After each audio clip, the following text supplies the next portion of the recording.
ସର୍ବଦିଗରେ ଭ୍ରମି ସରସ୍ୱତୀ କୂଳରେ ତାଙ୍କୁ ଭେଟିଲେ। ରାଜାଙ୍କ ବ୍ୟାକୁଳତା ଦେଖି ଉର୍ବଶୀ ସଂସାରରେ ନାରୀଙ୍କ ସ୍ୱଭାବ ଏବଂ ଦୁର୍ଗୁଣ ସମ୍ପର୍କରେ ଚେତାଇଲେ। ଶେଷରେ ଗନ୍ଧର୍ବଗଣଙ୍କୁ ପୂଜା କରିବାର ଉପଦେଶ ଦେଇ ଏବଂ ବର୍ଷକ ପରେ ମିଳନର ଆଶ୍ୱାସନା ଦେଇ ଉର୍ବଶୀ ପ୍ରସ୍ଥାନ କଲେ। ତ୍ରେତା ଯୁଗ ପ୍ରବେଶରେ ରାଜା ଉର୍ବଶୀଙ୍କୁ ମନରେ ଧ୍ୟାନ କରି ଯଥାବିଧି ଯଜ୍ଞରେ ବେଦମନ୍ତ୍ର ଉଚ୍ଚାରଣ ସହ ଆହୁତି ଦେବା ଫଳରେ ଉର୍ବଶୀ ତାଙ୍କ ପୁରରେ ପହଞ୍ଚିଲେ। ଉଭୟଙ୍କ ମିଳନରେ ଅଗ୍ନିବର୍ଣ୍ଣ ସଦୃଶ 6 ଭାଇ ଜନ୍ମ ହେଲେ। ତ୍ରେତା ଯୁଗରେ ପୁରୁର ବାଧ୍ୟ ତ୍ୟାଗ କରି ଗନ୍ଧର୍ବ ଲୋକ ଗମନ କଲେ।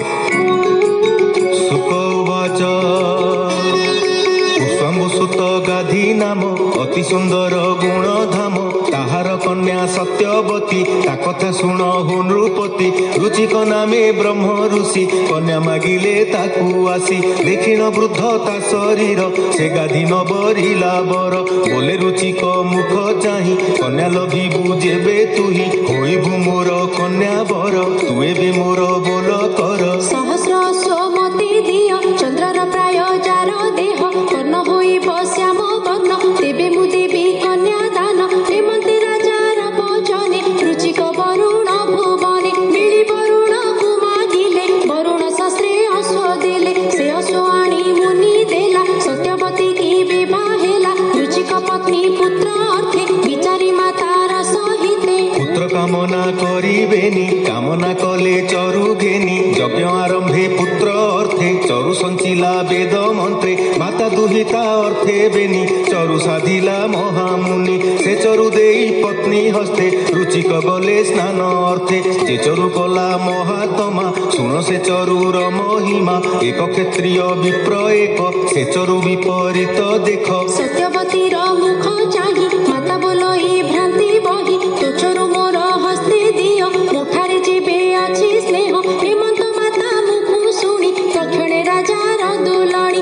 ଆପଣା ଚରୁ ମାତା ହସ୍ତେ, ଦେଲା ସେ ପ୍ରିୟ ଭାବ ମତେ। ଚରୁ ପୁଞ୍ଜିଲେ ବେନି ନାରୀ, ଏବେ ହୋ ଶୁଣ ଦଣ୍ଡଧାରୀ। ରୁଚିକ ସ୍ନାନ ସାରି ଜଳେ, ଗୃହେ ମିଳିଲେ ରାତ୍ର କାଳେ। ମିଳିଲେ ସତ୍ୟବତୀ ସଙ୍ଗେ, ପ୍ରଚଣ୍ଡ ତେଜ ତାର ଅଙ୍ଗେ। ନିକଟେ ବସି ନ ପାରଇ, ବୋଲଇ ପତ୍ନୀ ମୁଖ ଚାହିଁ। ତୁ ଘୋର କର୍ମ କିମ୍ପା କଲୁ, ତୋ ଚରୁ ମାତା ହସ୍ତେ ଦେଲୁ। ପ୍ରଚଣ୍ଡ ହୋଇବ ତୋ ସୁତ, ତାତେ ଯେ କମ୍ପିବ ଜଗତ। ଭ୍ରାତା ହୋଇବ ବ୍ରହ୍ମ ମୁନି, ସନ୍ତୋଷ ସମଦମ ଘେନି। ତା ଶୁଣି ସତ୍ୟବତୀ ଭାଳେ, ପଡ଼ିଲା ସ୍ୱାମୀ ପାଦ ତଳେ। କହେ କପଳେ ଦେଇ ହସ୍ତ, ପ୍ରଚଣ୍ଡ ନହୁ ମୋର ସୁତ। ରୁଚିକ ପତ୍ନୀର ବଚନେ, ଭବିଷ୍ୟ ସୁମରିଲେ ମନେ। ହୋଇଲେ ସୁତ ତୁ ସୁତର, ହେଉ କ୍ଷତ୍ରିୟ ମହାବୀର। ହେମନ୍ତି ରୁଚିକ ବଚନେ, ପୁତ୍ର ଜନ୍ମିଲା ବିପ୍ରବନି। ଅତି ସୁନ୍ଦର ସୁକୁମାର, ରୂପେ ମୋହିଲା ତିନି ପୁର। ତାହାର ଯମଦଗ୍ନି ନାମ, ତେଜେ ବିରାଜେ ଅଗ୍ନି ସମ। ପୁତ୍ର ପ୍ରସବୀ ସତ୍ୟବତୀ, ଭଜିଲା ନଦୀଙ୍କର ଗତି। ସେ ନଦୀ ରୂପେ ବହିଗଲା, କୌଶିକୀ ନାମ ପୁଣ୍ୟ ଜଳା। ରେଣୁକା ରେଣୁର ଦୁହିତା, ପୁଣ୍ୟ ପବିତ୍ର ଶୁଦ୍ଧ ଚିତା। ଅତି ସୁନ୍ଦରୀ ସୁକୁମାରୀ, ସେ କନ୍ୟା ଯମଦଗ୍ନି ବରୀ। ତା ଗର୍ଭେ ଯମଦଗ୍ନି ବୀର୍ଯେ, ପୁତ୍ରେ ଜନ୍ମିଲେ ବିଷ୍ଣୁ ତେଜେ। ବସୁମଦାଦି ପୁତ୍ର ତୁଲେ, ପରଶୁରାମ ଉପୁଜିଲେ। ସେ ବାସୁଦେବ ଅଂଶେ ଏକ, ହୈ ହୈ ରାଜା କୁଳାନ୍ତକ। ପରଶ ଦକ୍ଷ କରି ଧରି, କୋପେ ଭ୍ରମିଲା ବସୁନ୍ଧରି। ଯେ ଦୁଷ୍ଟ କ୍ଷତ୍ରିୟ ରାଜନ, ବ୍ରାହ୍ମଣେ ନ କରନ୍ତି ମାନେ। କ୍ଷତ୍ରିୟ ଗର୍ଭେ ମତ ଭ୍ରମେ, ଆବୃତ ହୋଇ ରଜତମେ। ଏକବିଂଶ ବାର ଭ୍ରମିଲା, ଧରଣୀ କ୍ଷତ୍ରିହୀନ କଲା। পরীক্ষিত বাচ ভূমুনি কহমগ্রতে, দুষ্ট ক্ষত্রিয় এ জগতে। ক্ষত্রিয় হই হয় বংশ, কিবা বিষ্ণুরে কলে দোষ। যে দোষে করে শস্ত্র ধরি, নিক্ষত্র কলে বসুন্ধরি।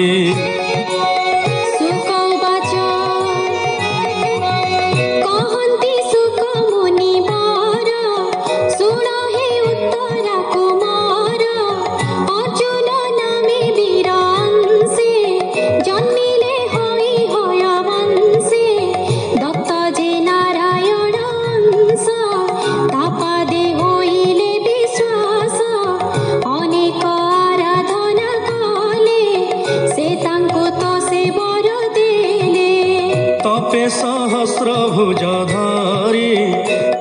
सामर्थ्य जस सिरि अणिमादि अष्ट सिद्धि लभिला अनेक समृद्धि भ्रमये तिनि भुवने प्रचंड जेसने पवने दिने कस्तिरी गण संगे दिग विजय कला रंगे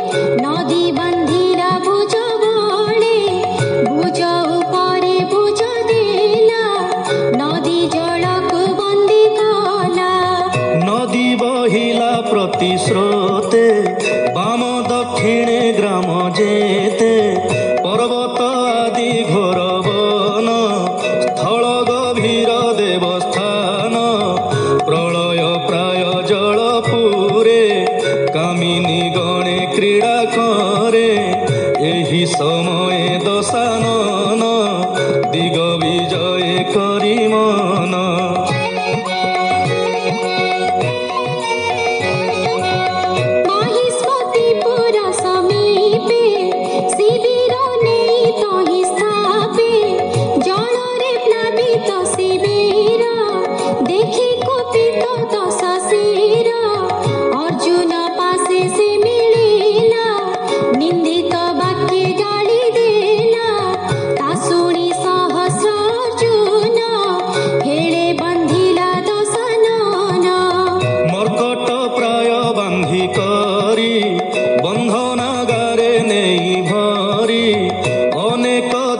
से रखिला अवज्ञा करी छाड़ी देला पुणी अर्जुन एक दिने मृगया अर्थे गला बने ताहार अश्वबल जेते रविर किरणे तृषिते